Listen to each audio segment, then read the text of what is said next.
I remember being a kid, and that was a few years ago, and I didn't have all the beard. I specifically didn't have the white mixed up with all the different colors. One of the mentors that I was looking up to was John Rusin. I think everyone does the best they can with what they know. And I know that's definitely John's case. He was suggesting a ratio of 2 to 1 pulling versus pushing in terms of reestablishing the muscle balance in the sagittal plane.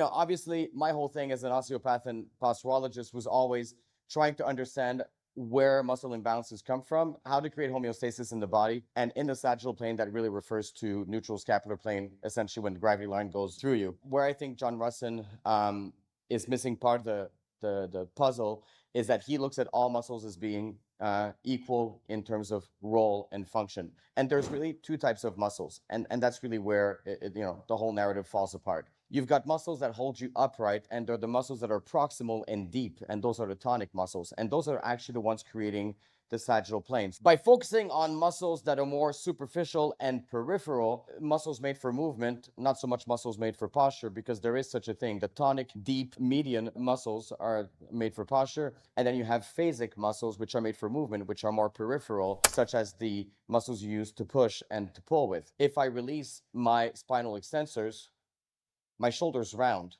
But my shoulders round because I release my spinal extensors. It's not that I'm rounding the shoulders, and my pec minor stiffens up, but it's not because it was stiff to begin with. It stiffens up because I don't have enough tone in my extensors.